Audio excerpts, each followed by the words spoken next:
Welcome to Open Your Reality. The Matrix is glitching, baby, and I had to disappear. And here's what I discovered. Hey everyone, I know it's been a while. I've been away, and honestly, I just needed to be. I've been working 2 jobs, grinding every single day, just to keep my head above water. Inflation, yeah, it's kind of crushing us. The economy, yeah, it's spiraling. And am I working my ass off just to tread water? Pretty much. It's exhausting. And I used to think if you worked hard enough, you'd get ahead. Now I'm realizing that's just the lie they sell us to keep us compliant. And I can see that. When I was on YouTube, I worked my ass off. And you know what? It didn't pay.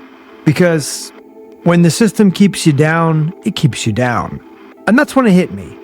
I'm just fully a cog in the wheel now.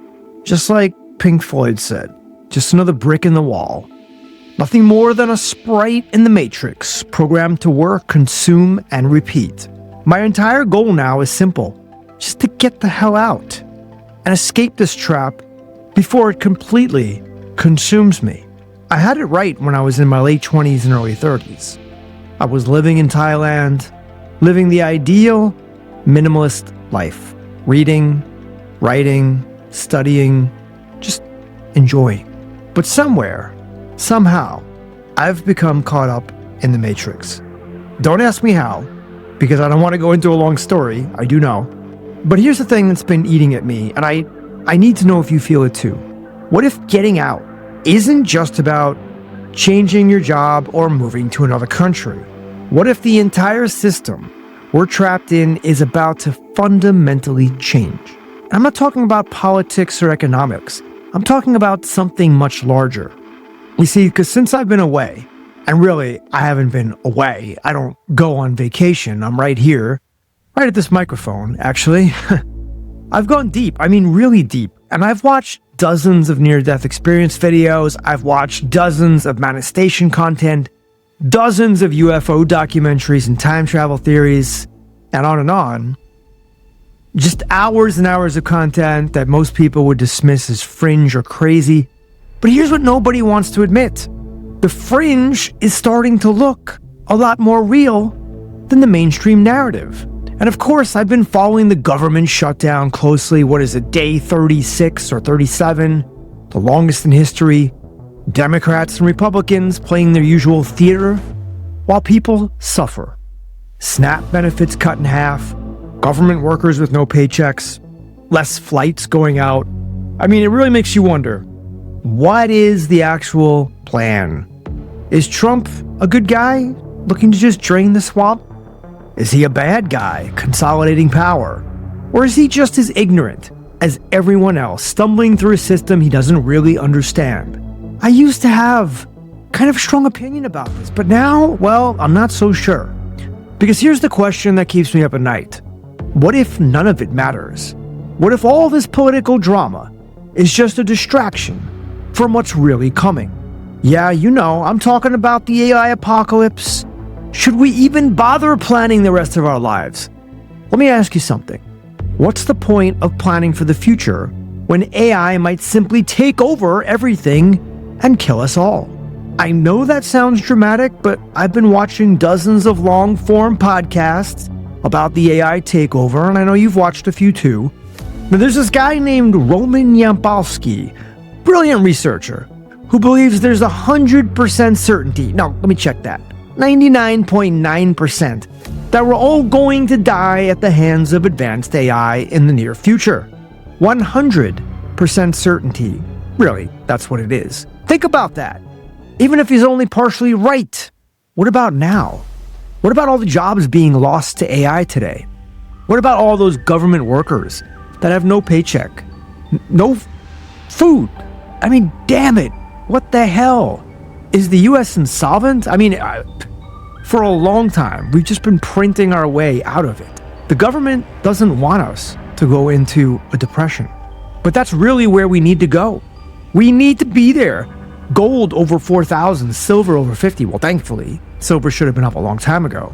But our money is being devalued right in front of our eyes. What are we going to do about it? See, we're watching the early stages of collapse in real time, and people are acting like it's just another news cycle. But there's something else that I need to tell you. Something I've become completely convinced of during my time away. And it's going to sound a little crazy, but stay with me. I think the government knows everything and they're not telling us. Now, I was 95% certain, but I think after some research and thinking and looking around, I think they know everything. And I've always believed that the CIA and the NSA and all these government soup organizations that are clandestine, and the government developed time travel long ago. We talked about Project Pegasus back from the 60s and 70s. I think the government mastered alien craft technology. I think they figured out gravity manipulation, and they've created free energy. And we could be living on an absolute amazing planet right now that rivals some of the best sci-fi books and movies that we've ever read. But of course, that could never happen. It's interesting because I was doing a deep dive on the Russian Revolution, and, the Russian peasantry was having it really rough for 300 years under Romanov rule. And then what happens? A guy named Karl Marx writes a book on communism, and then we have Lenin, and we have Stalin and Trotsky, and then we're right back in the same stupid, despotic tyranny that we were before. And Tom Campbell has said it in the past. You can't change the system unless you change human consciousness. Because at heart, human consciousness is a kindergarten level. Seriously. So it doesn't matter who you put at the top. Anyway, I don't want to go off into a whole tangent here, but I've suspected that the government knows all of these things, knows all of this technology. But look, the evidence is overwhelming once you start connecting the dots. And everybody has their own journey with these dots. I've definitely gone down some deep rabbit holes. But think about it. Just think about this for a second. We went from the Wright brothers to landing on the moon in 66 years. That's one human lifetime. Not even. And then what? We just stopped innovating at that pace? They want us to believe that progress just naturally slowed down? It's interesting because I'm reading Elon Musk's new biography by Walter Isaacson. I shouldn't say new, it's been out for a couple of years, but I read his biography about 10, maybe 8 to 10 years ago by Ashley Vance. It's a good book. But in the new book, in the new biography by Isaacson, Musk says that if we don't keep up with technology, it begins to degrade. I somehow find that hard to believe, that we just lost the information to go to the moon. That's a whole nother subject that I don't want to get into in this video. But alas, the technology exists, they have it, the government has it, free energy, anti-gravity populate. But alas, it exists. They have it, the government has it, the technology exists, free energy, anti-gravity propulsion, advanced medical technologies like med beds that could cure diseases overnight. And then they do all this stuff like March for Cancer that we've been doing for 50, 60 years, and they never find the cure. But they can't release all this because it would completely destabilize the current power structure, of course. And that power structure, the one keeping us as cogs in the machine, is exactly what's keeping them in control. Same thing with Stalin, same thing with Hitler, same thing with Mao, same thing with Pol Pot, same thing with all of these ridiculous despots. So here's what I'm wondering. They have all this technology. What are they waiting for? Or are they already using it and we're just not aware? Because I think that's definitely happening. Speaking of things not telling us, let's talk about diet for a second. I've been experimenting with my nutrition, I always do, trying different approaches, and I've come to the conclusion that's going to upset a lot of people, but there is no one diet that works for everyone. I know. Every guru online has the answer: carnivore, vegan, keto, paleo. But here's what I've learned. We're all different, and our bodies need different things. The one thing I am convinced of, though, is that all of us, at some time in our lives, and that should be every day, or every week, do need to eat some form of animal products, even if it's just a small percentage of our diet. You know, our bodies are physical vessels in this reality, and if we're going to navigate what's coming, we need to keep these vessels functioning optimally. And my vessel was going pretty well, up until the point where I started working these jobs. And I so wish, my only wish in life is to be a content creator. Can I please make a living from being a content creator? But no. Well, even that raises a question. Why optimize a physical body if our reality is about to fundamentally shift? And that brings me to something I've been seriously considering. The Great Escape. Why stay in the West? Well, here's a practical question that's been consuming my thoughts. If we in the Western world can escape and head to a country where our money goes 10 times further, why wouldn't we do it? Why live in this rat race where all we do is pay for our existence and can't save any money? Well, of course, there are reasons. Family, friends, familiarity, fear of the unknown. But think about what I said earlier about my job. I don't know if I should tell you this, but I have no health insurance. I have no pension. I have no 401k. I have no benefits whatsoever. Is that strange for a job? I mean, it shouldn't be in this economy. It's slowly becoming the norm. I get no overtime either. But then again, I don't do overtime. But we're watching the social contract completely dissolve in real time. It's so far from where my parents were. So why stay? Pride, patriotism, fear of the unknown? Or is it just that we're so beaten down, so exhausted from working 2 jobs just to survive, that we don't have the energy to even consider alternatives? And I've been researching countries where you can live comfortably on $1,500 a month. Places with better healthcare, stronger communities, and a slower pace of life. Places where you're not just a cog in the machine. But even as I research this, I keep coming back to the bigger question. What if there's nowhere to run? Because here's the thing.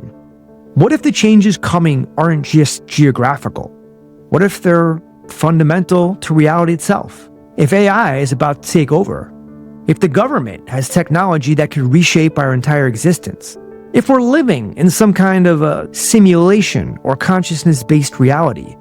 Does it matter where you physically are? And that's why I do not go on vacations anymore. I'm just kidding. It is mostly the money. Now this is where everything I've been researching starts to converge.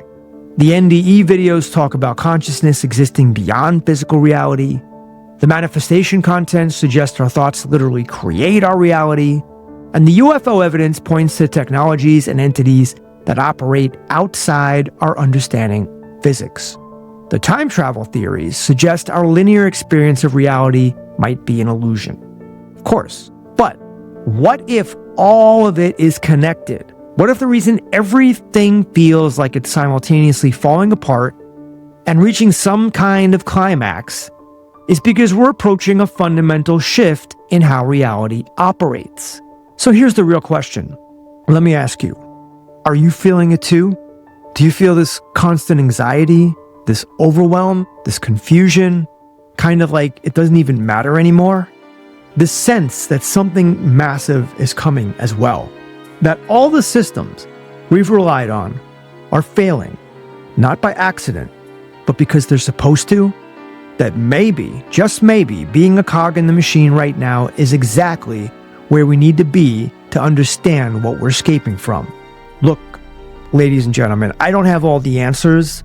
Heck, I might not even have any of the answers. But I know I'm not alone in sensing that we're living through something unprecedented. As the Chinese say, may you live in interesting times. And damn it, we live in super interesting times right now. I have to say that.